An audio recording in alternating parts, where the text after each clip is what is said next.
Hi friends, welcome back to the Willful Goat. Today we're going to go over the built-in bookshelf that we just put in our farmhouse.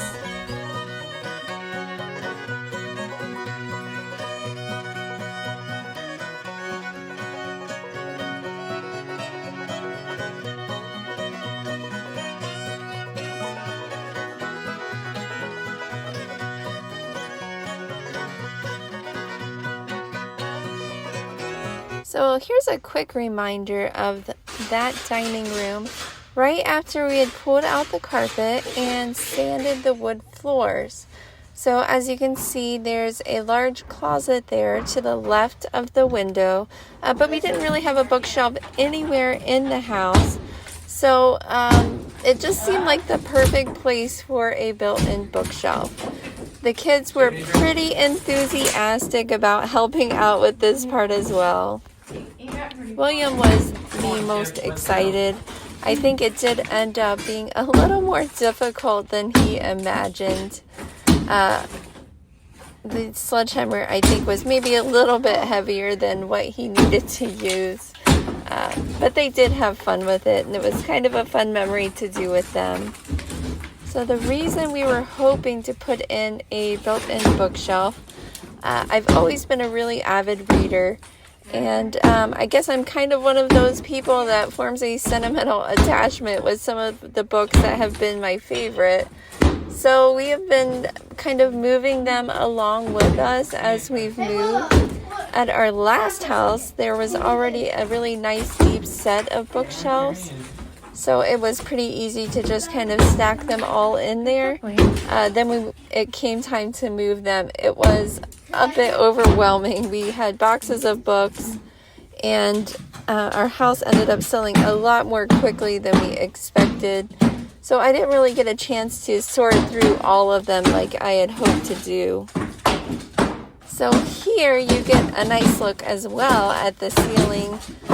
We had torn out the tiles that were up there, and you can see the drywall coming out.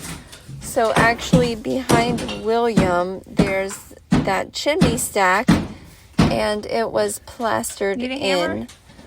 So when we found that, of course, we wanted to expose that as well. Really like the way the old bricks look.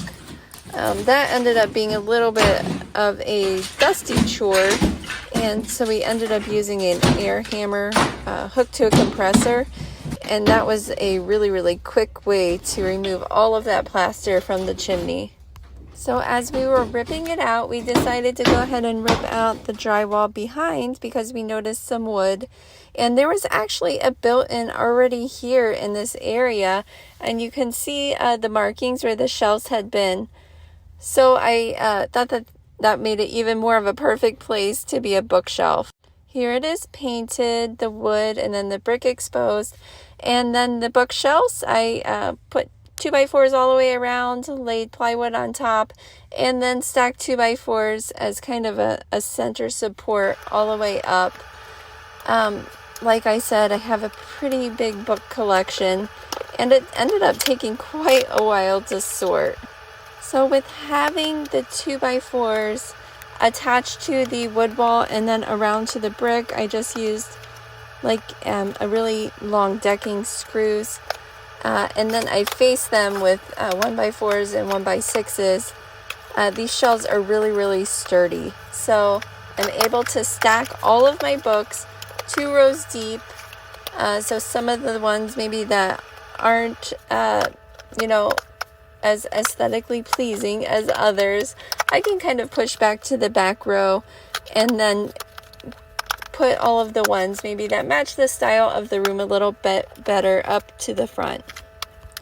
So what are all of these books? There's really an assortment. So I really did love my Nancy Drew and Hardy Boys books, so I was not able to part with them. So if you see a lot of the yellow and the blue along the bottom, that would be those. I am also an avid photographer, so there's a big row of only photo albums. So I stacked the Nancy Drew, the Hardy Boys, and then the photo albums in front for a little bit easier access since we're not reading the Hardy Boys and the Nancy Drews right now. Some of the other books, I have a Laura Ingalls collection, which includes the books about her that she wrote. And then there's also a series about her daughters, her daughter Rose. And then there's a series about her her childhood, and then actually her grandmother's childhood as well. So that's pretty extensive. It's like 80 books altogether. But was very attached to them, so could not part with them. I'm also a very big Louisa May Alcott fan, so all of her cousins' books, like Rose and Bloom, 8 Cousins, The Little Women, Little Men, Jo's Boys, have all of those books. There's also some books maybe that I enjoyed in college, decided to keep. And the books that you just collect as you go through life. Always some of those as well. My kids' books, now there's a place for those. As a kid, I really enjoyed horse novels, racehorse novels, Mustang novels, so there was a stack of them. I really enjoyed Jane Austen, so I have kept all of hers. Just really an assortment. I have my scrapbooks at the top. I was able to make that shelf at the top extra tall, and I really love that about our old house, because it really gives a nice place to store some of those books that are way taller than normal. I think everyone ends up with some of those, whether they're scrapbooks or maybe extra tall photo albums, maybe they're textbooks, or just special interest books that you come across that you really enjoy, and there's just not a good space for them because a lot of bookshelves are not made for those extra tall books. Now, I've always been a fanatic for board games, so it was important that I had somewhere to store them. Our farmhouse, it's kind of been a struggle finding storage. We just cannot really store anything in the basement right now. It's kind of wet still. Not really many closets for storage, and it's not a big house. So we decided to take the bottom part and to leave that pretty tall. It's about 2 feet tall, to be able to stack a lot of the board games. So my kids are really into board games. I was always into board games as well. So we have quite the collection. I was also able to clear out one of the corners and put like my wrapping paper or gift wrap supplies there. And so that makes it really easy to access and easy to find in the future. So if I need to wrap a gift, able to just pop down there, easily pull it out. It's not short enough to where it's crunching the rolls of paper. So I've really enjoyed putting all of that in there, having a home for it. So the bottom of the bookshelf, you can't see really well from this view, but the bottom shelf is pretty high. It's about 2 feet high. And so I kind of struggled with what to put there to cover it. I didn't want to leave it open. Like I said, we have a really large assortment of board games, and then I have all of my gift wrapping supplies there. So I feel like that being open would look really, really cluttered and kind of chaotic. So I was looking for something that would go with the room. I didn't want to buy something that would be super expensive for this.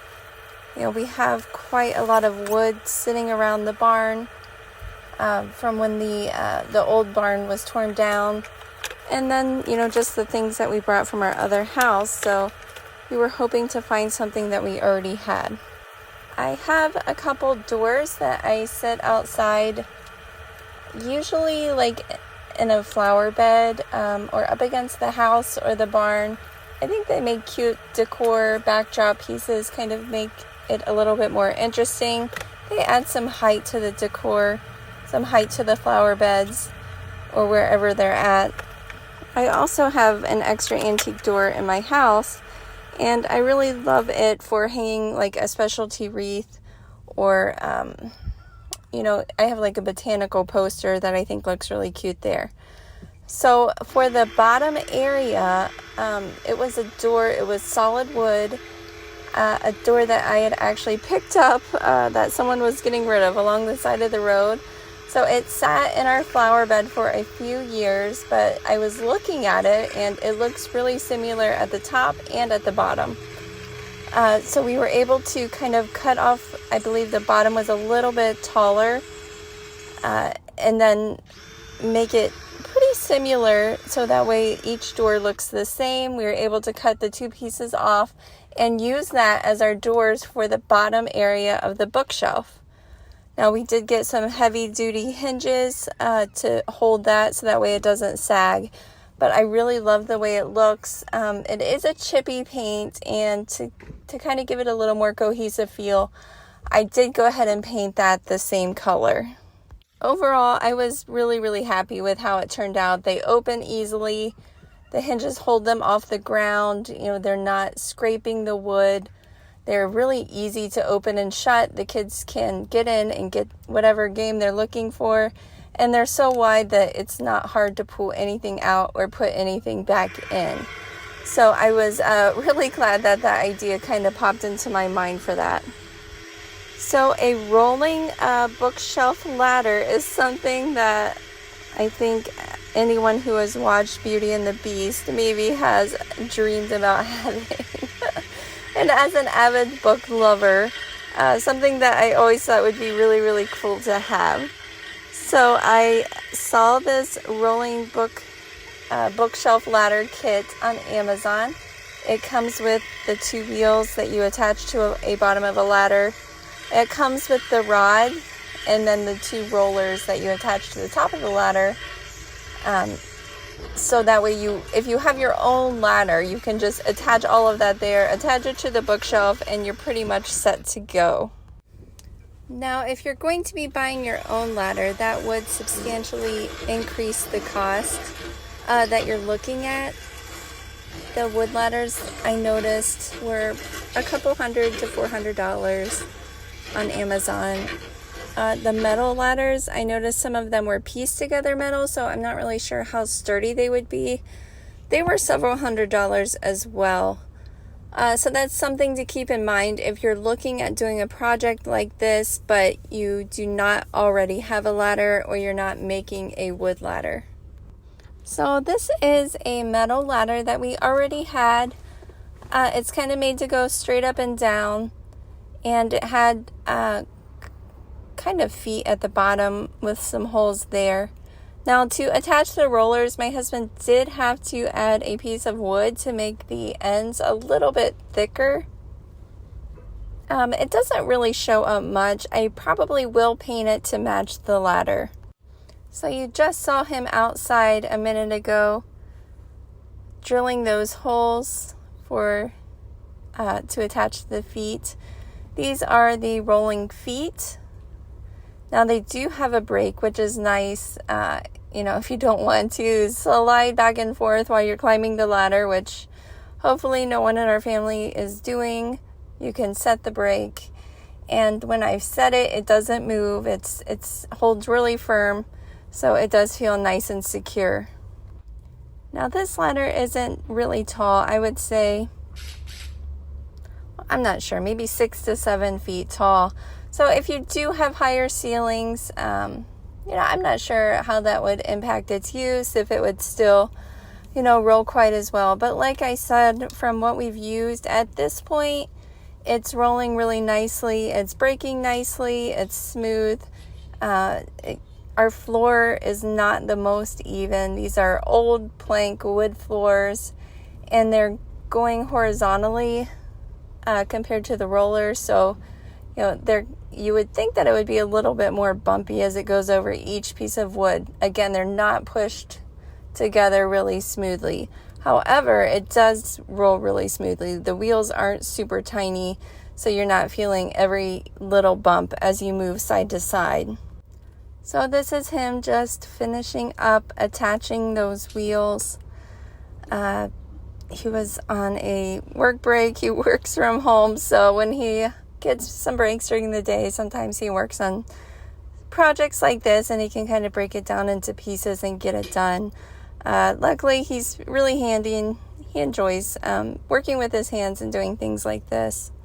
Since it's not really something that I enjoy, I did enjoy building this shelf, but when it comes to putting pieces together, it's not really my favorite thing. So to finish off the bookshelf, I added some corbels from Home Depot in the top corners, left and right, and then painted the entire thing Resort Tan from Sherwin-Williams. You can see a before of the room with the closet and the boxed-in ceiling, and I love the after. I think it opens up the room a lot. It adds a lot of storage, which I'm really happy to get. I love the exposed brick. I think it matches the age of the home well. William was really excited to try it out, so he's giving a quick demonstration going back and forth, and it works so great. So I'm going to link that sliding ladder kit in my About section, and if you want to try it out, let me know how you like it. Thanks for watching today, friends.